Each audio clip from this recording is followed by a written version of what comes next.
መንገድ ነው እስከ ሆቴሉ ድረስ ሆቴሉ እስከሚበጠበጥ ድረስ እንግዲህ ትናንትና ጋር በጣም ከባድ ችግር ነው የተፈጠረው። አዲስ ነገር የወጣ አዲስ ነገር አለ። እንግዲህ ዛሬ ቤተሰብ የምነግራችሁ ነገር ሁላችሁም አዳምጡ፣ ስሙ። ሁሉም እውነታውን እነግራችኋለሁ ማለት ነው ቤተሰብ። ለማንኛውም ይሄን ቪዲዮ ሁላችሁም ላይክ፣ ሼር፣ ሰብስክራይብ ማድረግ ይገባችኋል ማለት ነው። እንደተለመደው ደግሞ ጉድ ነው ይገርማል እያላችሁ እያንዳንዷን ነገር ትጽፋላችሁ ኮሜንት ላይ ማለት ነው። እና ውዶቼ እንግዲህ በመጨረሻም ሄርሜላ ወደ ክስ ልትሄድ ነው። በትላንትናው ዕለት እንግዲህ በገዛ በባሏ ፍቅረኛዋ ፊት ለፊት የገዛ እንግዲህ የአብርሃም ወንድም ካልገደልኩሽ ነይ ውጪ በማለት እንግዲህ ካሜራው ራሱ ለኔ ምስክር ይሆነኛል ብላ እንግዲህ ሄርሜላ ወደ ክስ ልትሄድ ነው። ለምን? አንደኛ ነገር ይሄ ልጅ ለህይወቴ በጣም ያስፈራል። አንደኛ ነገር ይኸውላችሁ ቤተሰብ ሄርሜላ ያደረገችው ነገር ካለ እሱ እኮ ቁጭ አድርጎ እኮ ያደረገችው ከማስፈራራት ይልቅ ያደረገችው ነገር ካለ አምጥቶ ለአብርሃም ማሳየት ያኔ ከሱ በፊት ያልሆነው ነገር ማለት ነው። አሁን ኤፍሬም ደግሞ ይዣለው በጣም ከባድ ማስረጃ አለኝ ብሏል። እንግዲህ እሷም ማስረጃውን አምጣ ብለዋለች። እንግዲህ ቤተሰብ በኃይለኛው ሄርሜላ ተነስታለች፣ ወደ ክስ ልትሄድ ነው። እኔ ክስ መክሰስ ካለባት ትክሰሰው ነው ብሎ ለምን ታውቃላችሁ? ኤፍሬም በጣም ስነ ስርዓት የሌለው በቃ ተግባሩ ሁሉ የወረደ ነው። አንደኛ ነገር ለወንድሙ እንኳን ክብር አልሰጠውም። ገብቷችኋል? ክብር አልሰጠውም። እንግዲህ ቤተሰብ የሄርሜላ ጓደኛ ሁሉንም ነገር እንድትከስና ሁሉም ነገር በቅጡ እንዲስተካከል ስለምትፈልግ የሄርሜላ ጓደኛም የሄርሜላ እህትም ወደ ክስ እንድትሄድ ያው ገፋፍተዋታል ማለት ነው።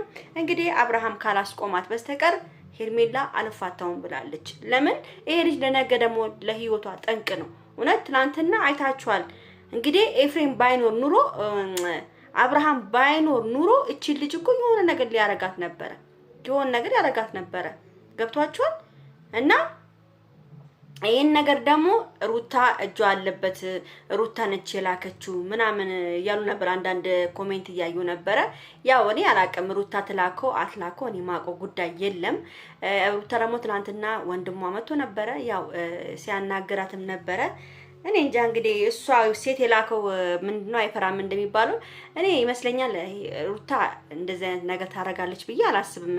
ሂደ ከሷ ጋር እንደዚህ ምናምን የሚገርማችሁ ነገር ማለት ነው ኤፍሬም ለሄርሜላ ሁለት ጎረምሶች እሷን እንዲከታተሏት ሁለት ጎረምሶች መድቧል። እንግዲህ ትላንትና በማያውቁበት መንገድ ነው እስከ ሆቴሉ ድረስ ሆቴሉ እስከሚበጠበጥ ድረስ እንግዲህ ትላንትና ጋር በጣም ከባድ ችግር ነው የተፈጠረው የተባለው። እንግዲህ ስትነግረኝ የጓደኛዋ ማለት ነው በጣም ከባድ ነገር ነው የተፈጠረው። ከዛ በኋላ ራሱ እናንተ ካሜራ ላይ ብቻ የሚደረገው ነው እንጂ ከካሜራ ውጪ በጣም ከባድ ነገሮች እየተደረጉ ነው ያሉት። ሄርሜላ ከካሜራ ውጪ በጣም ብዙ ችግሮችን እያሳለፈች ነው ያለችው። በጣም ብዙ ሰዎች እሷን በቃ የሆነ ነገር ለማድረግ ይፈልጋሉ። ገብቷቸዋል። እና በአሁኑ ሰዓት ደግሞ ሄርሜላ ማርያምን እኔ ታሳዝናለች። ለምን? በቃ ማይሆን ህይወት ውስጥ ነው የገባችው። የማይሆን ህይወት ውስጥ ገብቷቸዋል። የማይሆኑት ሰው ከገባ በቃ ዋጋ የለውም። ስለዚህ ሄርሜላ እንግዲህ ትላንትና አይታችኋል።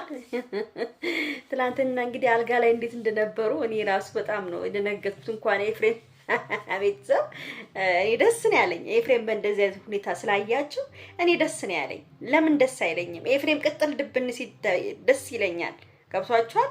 የሰውን ህይወት ለመበጥበጥ የመጣ ሰው ፍቅረኛሞች አልጋ ላይ ቁጭ ብለው ሲነካኩ ተች ሲደራረጉ ገብቶ አየ። ያውን በቃ ኤፍሬምን ያሳበደው ይሄ ነው። እንግዲህ ኤፍዬ ምንም ልታረጋ አትችልም። እቺ ልጅ ቆንጆ ነች። ዳቦዋን አገኛለሁ ለመሰለኝ። አንተ ወንድምህን አስጥላ አንተ ልትይዛን ነው መሰለኝ። አይሳካልም ኤፍሬም አይሳካልም። ይሳካል ካልክ አይሳካልም። ሄርሜላ ኦሙሙ ወይም ዳቦ ዝም ብሎ የሚገመጥ አይደለም።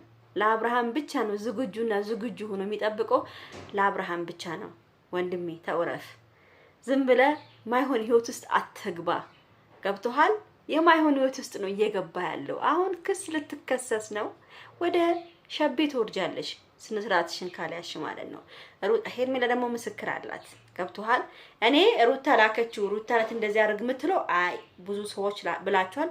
እኔ ሩታ እንደዚህ የምታደርግ ሴትም አይደለችም፣ አታደርግም። ራሱ ነው በቃ ራሱ ነው መበጥበጥ የፈለገው። ገብቷችኋል? በቃ ሄርሜላን ምን ያፈቅሯታል መሰለኝ። እግዚአብሔርን እንደዚህ መተው እንትን ሄርሜላ የሚያፈቅሩ ሰዎች ናቸው መተው እንደዚህ የሚሆኑት ማለት ነው። እንዴ እኮ ነው ያደረገው እናንተ እንዴ! ኧረ እፈር ዝም ብሎ አይገኝም፣ ዝም ብሎ አይገኝም። አንደኛ ይሄ ያስፈልጋል፣ ሁለተኛ ሄርሜላ ከፈለክ ይሄ ያስፈልጋል። ዝም ብሎ እግረኛ አትፈልግም ሄርሜላ። ልንገር ሀቁ እግረኛ የምትፈልግ ሴት አይደለችም ሄርሜላ። ሄርሜላ መኪና ያለው አጠማመዷ ምርጥ እንትን ላይ ነው ያጠመደችው። ገብቶሃል? ስለዚህ ዝም ብሎ የሚታፈስ ነገር የለም ወንድሜ ኤፍሬም። አፍሳለሁ ብለህ እንዳትታፈስ። ገብቶሃል? አንተ ታይፈስ ዝም ብሎ የሚገኝ መስሏል አይደለ?